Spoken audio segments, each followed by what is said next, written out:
Pada hari ini kami kedatangan Ibu Menteri Keuangan.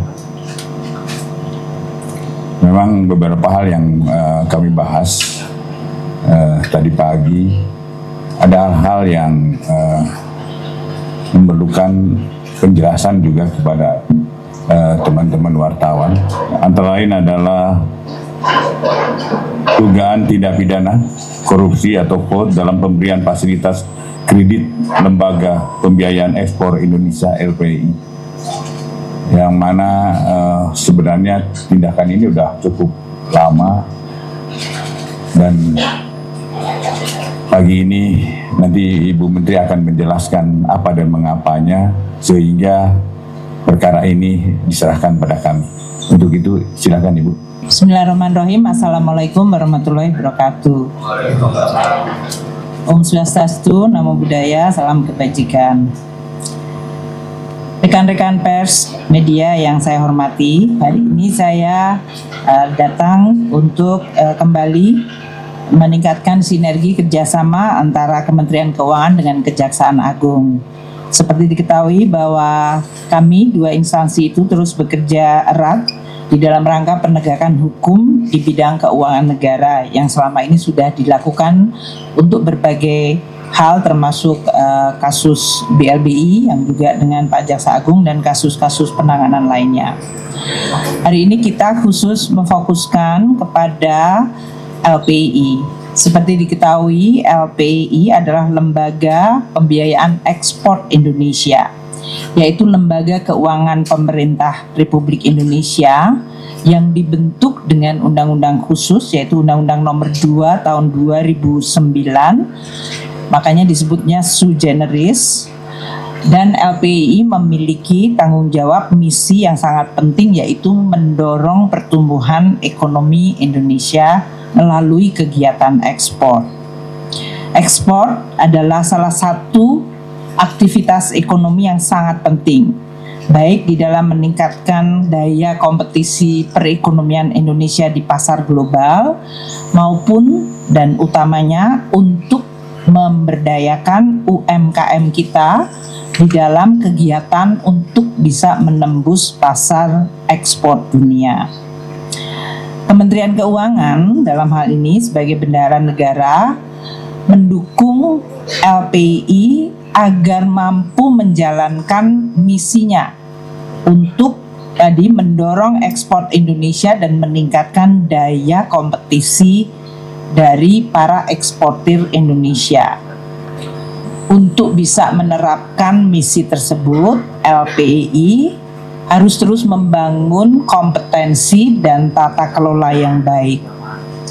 Oleh karena itu, Kementerian Keuangan terus meminta jajaran direksi, ini terutama direksi yang sekarang yang baru, dengan seluruh manajemennya untuk terus mampu melaksanakan misi mendorong ekspor ini dan sekaligus membangun tata kelola korporasi yang baik. Ini agar mandat LPI untuk menyalurkan pembiayaan di bidang ekspor dan juga bahkan melakukan asuransi dan penjaminan bisa dilakukan dengan tata kelola yang baik, profesional, dan dengan integritas.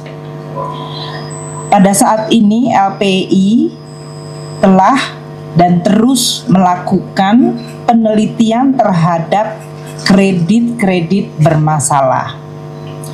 LPI telah dan terus bekerja sama dengan Jaksa Agung Muda Bidang Perdata dan Tata Usaha Negara atau Jamdatun, Badan Pengawasan Keuangan dan Pembangunan BPKP, dan Inspektorat Jenderal Kementerian Keuangan bersama-sama dengan LPI membentuk tim terpadu untuk meneliti seluruh kredit yang bermasalah di LPI. Ini tadi yang disebutkan oleh Pak Jaksa Agung bahwa kita berusaha untuk melakukan bersih-bersih tadi ya, yang tadi disampaikan oleh Pak Ketut.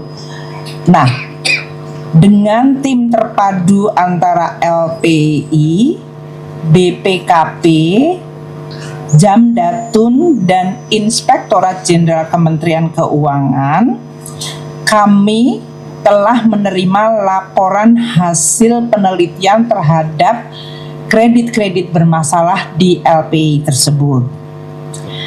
Pada kesempatan yang baik pagi hari ini, kami bertandang ke Kejaksaan dan Pak Jaksa Agung, Pak Burhanuddin sangat baik hati untuk menerima kami untuk juga menyampaikan hasil pemeriksaan dari tim terpadu tersebut, terutama terhadap kredit bermasalah yang terindikasi adanya fraud, yaitu adanya dugaan tindak pidana yang dilakukan oleh debitur tersebut.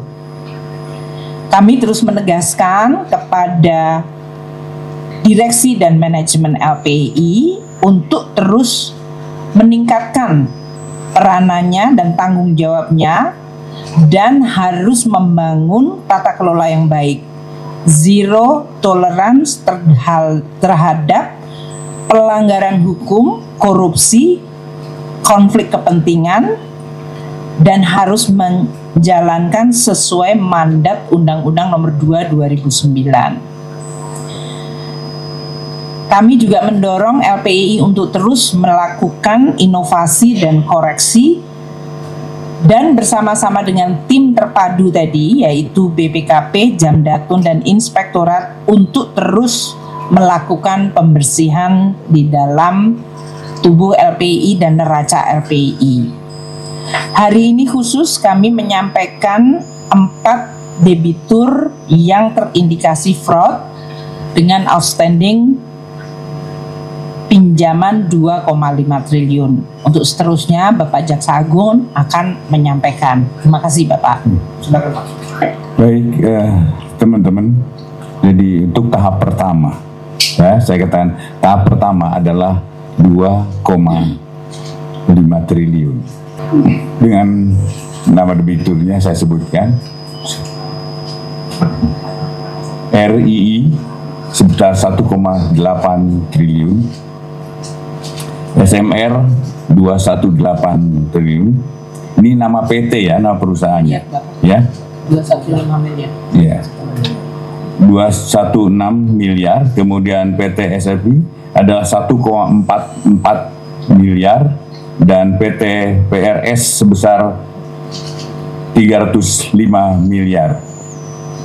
Jumlah keseluruhannya adalah sebesar 2,505,119 triliun. Teman-teman, itu yang tahap pertama. Nanti ada tahap keduanya. Saya ingin mengingatkan kepada yang sedang dilakukan pemeriksaan oleh BPKP, tolong segera tindak lanjuti ini. Daripada ada perusahaan ini nanti akan kami tindak lanjut secara pidana. Sampai saat ini masih dalam pemeriksaan. Saya himbau kepada nanti ada beberapa PT, ada 6 perusahaan.